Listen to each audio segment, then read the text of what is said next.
Aujourd'hui, nous allons aborder le thème 2 de géographie, gérer les ressources terrestres. Nous allons nous intéresser à la répartition, l'accès parfois inégal, la consommation et l'exploitation de ces ressources, ainsi que les solutions durables pour les gérer. Dans une première partie, nous nous intéresserons à l'inégale répartition des ressources sur Terre. Tout d'abord, une ressource est la mise en valeur d'un capital nature ou matériel exploité par une société dans le but de créer des richesses, mais également de subvenir à ses besoins. L'eau. L'eau. Sur 100% d'eau sur la planète, 97% est salée, 3% est douce. Parmi ces 3% d'eau douce, seuls 0,7% sont exploités par l'homme. L'eau douce provient principalement des nappes phréatiques, ces nappes que l'on trouve en sous-sol de notre planète, mais également d'eau superficielle que l'on peut trouver dans les lacs ou les rivières, par exemple.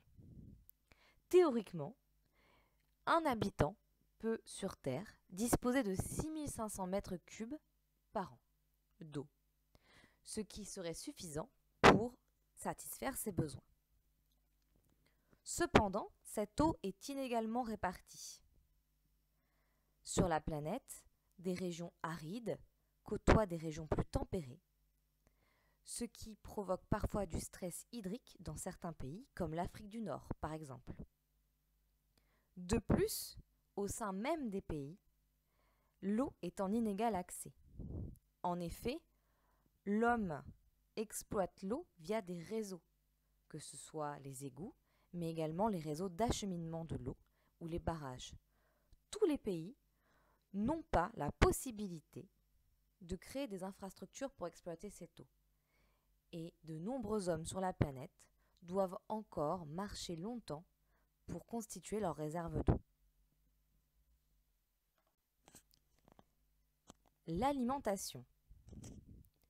Aujourd'hui, l'homme bénéficie de 2800 calories par jour et par personne, théoriquement sur la planète, alors que les recommandations nous disent qu'il nous faut seulement 2500 calories par jour pour satisfaire ses besoins. Tout cela est possible car la production agricole s'est mécanisée progressivement et elle utilise désormais des engrais ainsi que des pesticides qui permettent aux plantes d'être plus résistantes et de produire en plus grande quantité, d'avoir un rendement plus important. Cependant, ces progrès ne se voient pas globalement à l'échelle de la planète. Tous les pays n'offrent pas un égal accès à la nourriture à leur population. 850 millions de personnes sont encore sous-alimentées dans le monde aujourd'hui et 2 milliards sont mal nourries. La sous-alimentation signifie que les personnes ne reçoivent pas suffisamment de calories par jour, tandis que la malnutrition est liée à un problème de diversification de la nourriture. Les hommes mangent, mais pas correctement.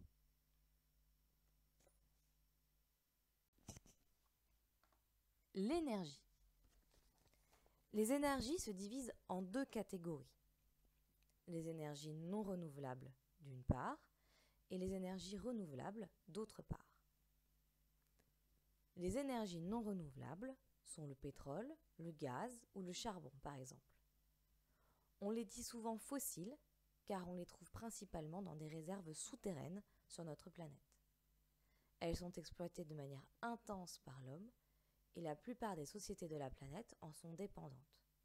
Cependant, comme leur nom l'indique, elles ne sont pas illimitées et les réserves s'épuiseront un jour.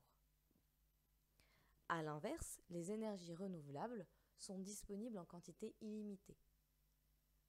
Chaque pays peut exploiter l'énergie solaire, l'éolien ou par exemple produire son électricité grâce à la force de l'eau, ce qu'on appelle l'hydroélectricité. Cette fois encore, l'énergie n'est pas produite de la même manière sur la planète et les hommes n'y ont pas accès de manière égale. Par exemple, il n'y a pas de réserve d'énergie fossile partout sur la planète Et la plupart des pays doivent donc faire venir le pétrole ou le gaz d'autres partenaires économiques. De plus, il existe des problèmes d'inégalité entre les Nord et les Sud.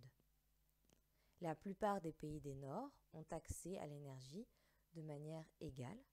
Par exemple, l'électricité est présente dans chaque foyer des pays développés. A l'inverse, les pays en développement ne consomment que 50% de l'énergie de la planète, alors qu'ils concentrent 80% de la population. Aujourd'hui encore, 1,3 milliard de personnes n'ont pas accès à l'électricité et de nombreux villages et de nombreux foyers dans les pays en développement restent sans lumière le soir.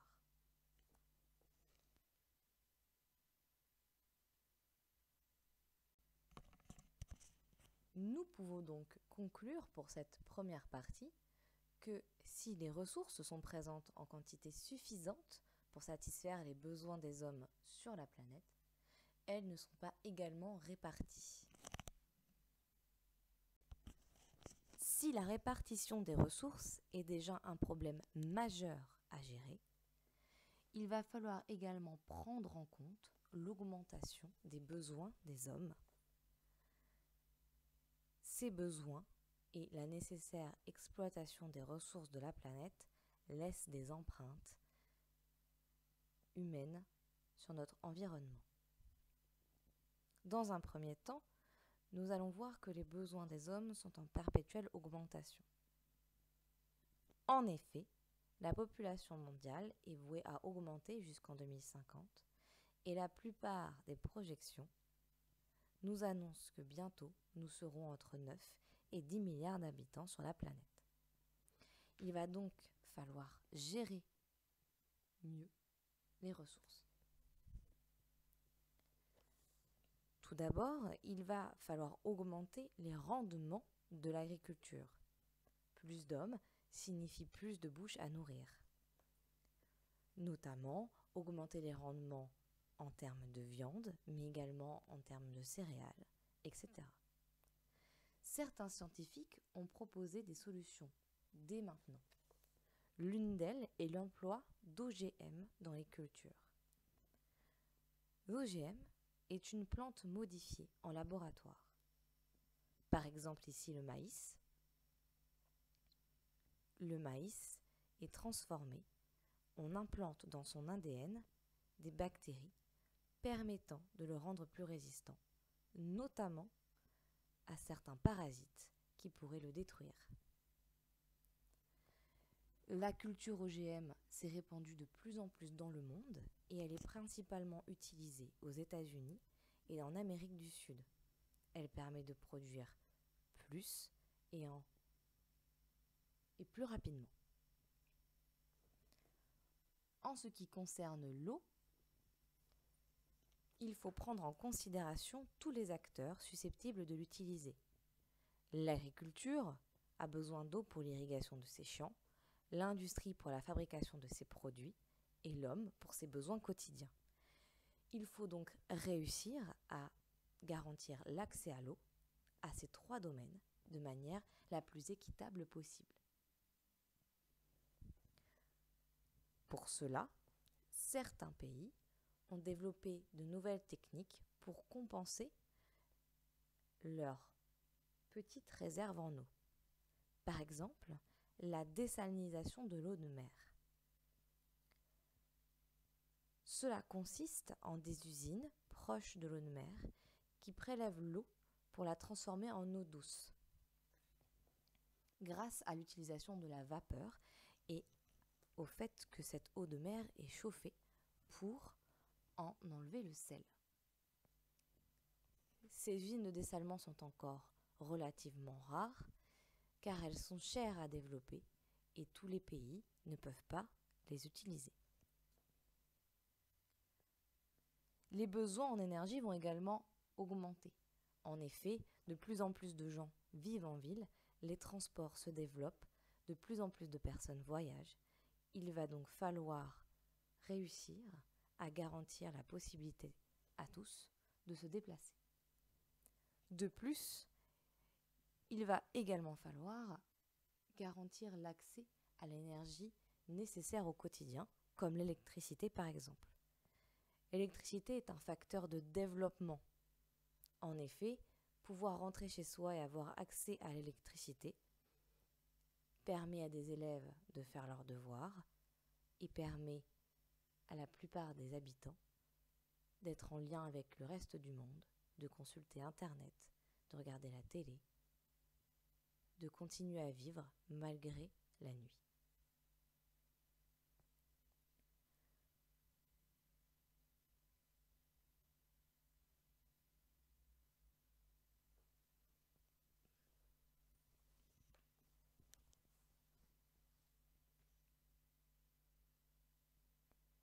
Pour certains pays, il va donc falloir réussir à trouver des nouvelles sources d'énergie. Une des possibilités récentes, évoquée notamment pour certains pays européens, mais également aux États-Unis, s'appelle le gaz de schiste.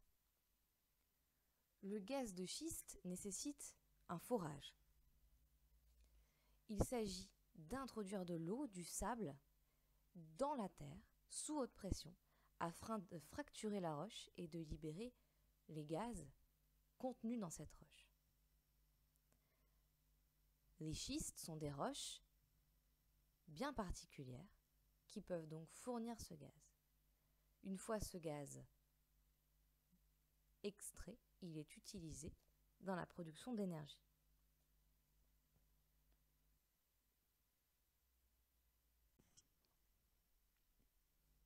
L'exploitation des ressources de la planète entraîne parfois de lourds impacts environnementaux et crée des tensions entre les hommes. Ainsi, en ce qui concerne l'alimentation, pour produire certains aliments, il faut une quantité importante de territoire disponible. Afin d'avoir accès à de nouveaux territoires, afin de créer de nouveaux champs, certains pays n'hésitent pas à défricher de larges zones. C'est le cas au Brésil, avec la disparition progressive de l'Amazonie face aux agriculteurs qui étendent sans cesse leur surface cultivable. De plus, l'agriculture peut être polluante avec l'utilisation massive de pesticides et d'engrais, dangereuses à la fois pour les sols, pour la faune, mais également pour les êtres humains qui sont exposés à ces produits. Il existe d'ailleurs de grands débats, notamment autour des OGM, puisqu'ils sont accusés d'être dangereux pour la santé. Les études sont encore très floues sur leur impact réel sur l'être humain. Autre souci majeur, le gaspillage des ressources. Dans les pays du Nord notamment, mais également dans les pays en développement, de nombreuses ressources alimentaires sont gaspillées, notamment par les particuliers qui jettent à la poubelle certains de leurs repas, mais également par la grande distribution qui se débarrasse des produits considérés comme périmés.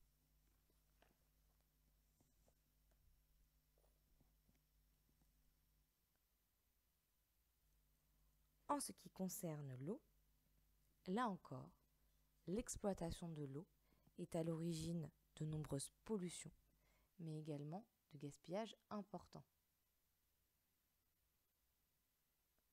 En effet, dans la plupart des villes françaises, entre 20 et 30% de l'eau n'arrive jamais jusqu'au consommateur et finit sa course dans la terre à cause de la fuite du réseau d'eau. C'est autant de litres d'eau gaspillés par jour et par an. L'utilisation de l'eau est également à l'origine de tensions entre certains pays. C'est le cas entre les États-Unis et le Mexique autour du fleuve Colorado. Ce fleuve alimente à la fois les États-Unis et le Mexique. Cependant, les États-Unis afin de garantir l'alimentation en eau de villes comme Las Vegas, n'ont pas hésité à pomper davantage d'eau dans le fleuve. Ils ont créé des barrages pour créer des réserves d'eau plus grandes. Le fait que les États-Unis se servent de manière plus importante dans le fleuve entraîne la réduction de son débit et de la quantité d'eau qui arrive au Mexique. Les Mexicains sont donc défavorisés et ne reçoivent pas les quantités d'eau qu'ils seraient en droit d'attendre.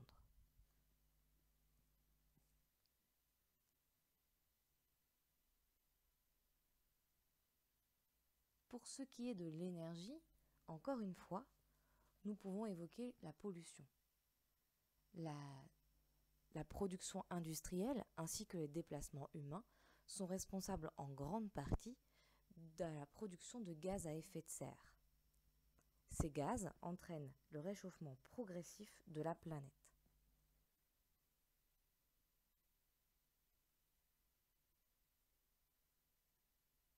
Ils ont aussi des conséquences sur la santé des populations qui sont soumises de plus en plus à l'impact des particules sur leur organisme. De nombreuses personnes souffrent d'asthme et doivent se protéger de la pollution ambiante. Certaines techniques et certaines productions d'énergie sont aussi contestées. C'est le cas de l'utilisation du gaz de schiste en France, qui a été interdit récemment. En effet, si le gaz de schiste peut être une bonne solution énergétique, son exploitation aurait de graves conséquences sur l'environnement. Fracturer les roches en sous-sol fragilise tout le sol en surface et peut entraîner des conséquences environnementales importantes. De nombreuses associations se sont donc engagées contre l'exploitation de ce gaz.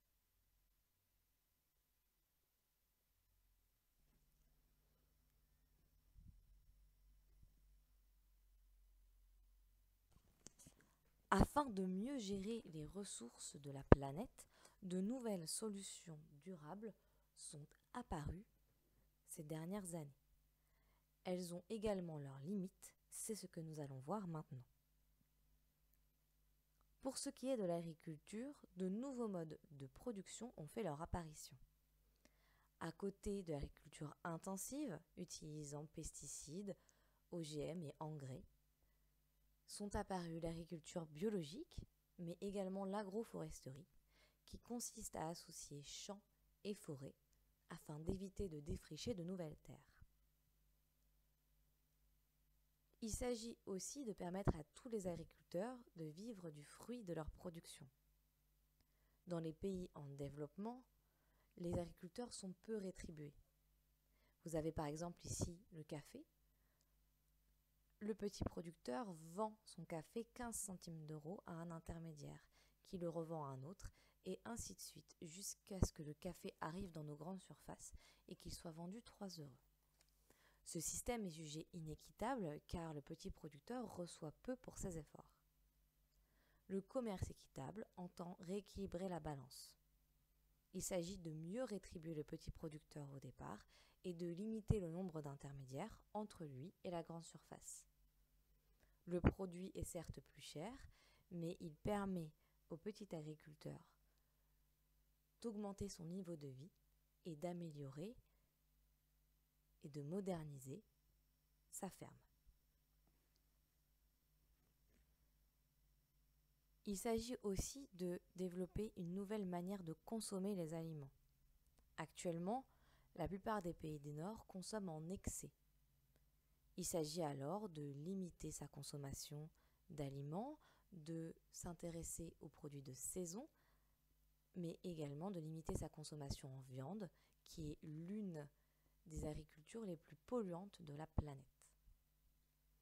Pour cela, il est recommandé de suivre des instructions de certains organismes internationaux comme l'OMS, l'Organisation mondiale de la santé, qui donne les quantités nécessaires d'aliments par jour pour avoir une alimentation équilibrée. L'une des principales limites à ces nouvelles idées consiste dans le développement du niveau de vie des Suds. la plupart des populations des Suds accèdent progressivement à de nouveaux aliments auxquels ils n'avaient pas accès avant. Ils peuvent consommer davantage et ne comptent pas s'en priver. La production de viande, même si la consommation baisse dans certains pays, va donc continuer à augmenter.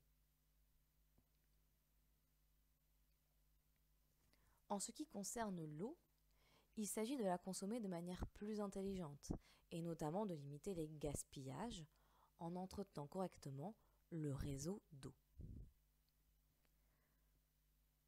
De plus, on peut également recycler l'eau que l'on rejette, par exemple en installant des stations d'épuration.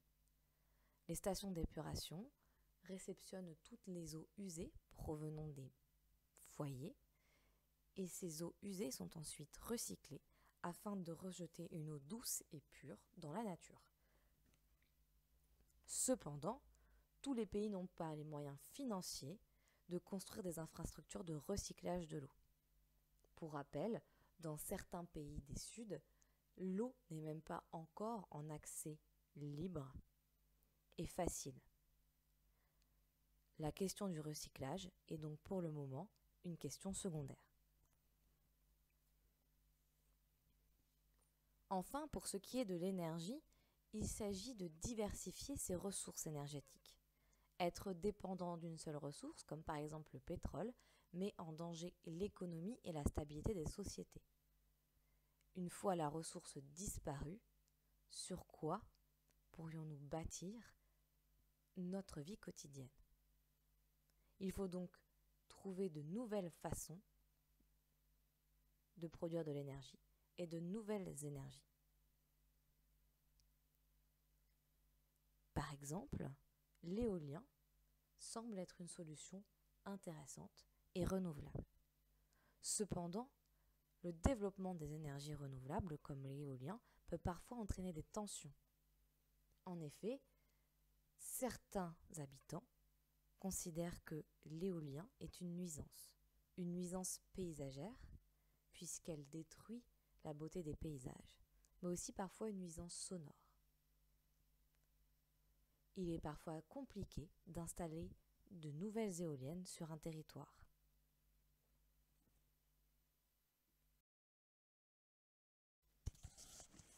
Ainsi, comme nous avons pu le voir, gérer les ressources terrestres sera un enjeu essentiel. C'est déjà le cas aujourd'hui. L'augmentation des besoins progressifs de la population va avoir des conséquences et en a déjà sur la planète. L'exploitation des ressources a des impacts environnementaux lourds et peut créer des tensions entre les êtres humains. Le développement durable essaye de trouver des solutions pour mieux gérer les ressources, mais également pour limiter les inégalités entre les êtres humains. Cependant, les solutions durables ont elles aussi leurs limites. Et l'homme va donc devoir améliorer ses propositions.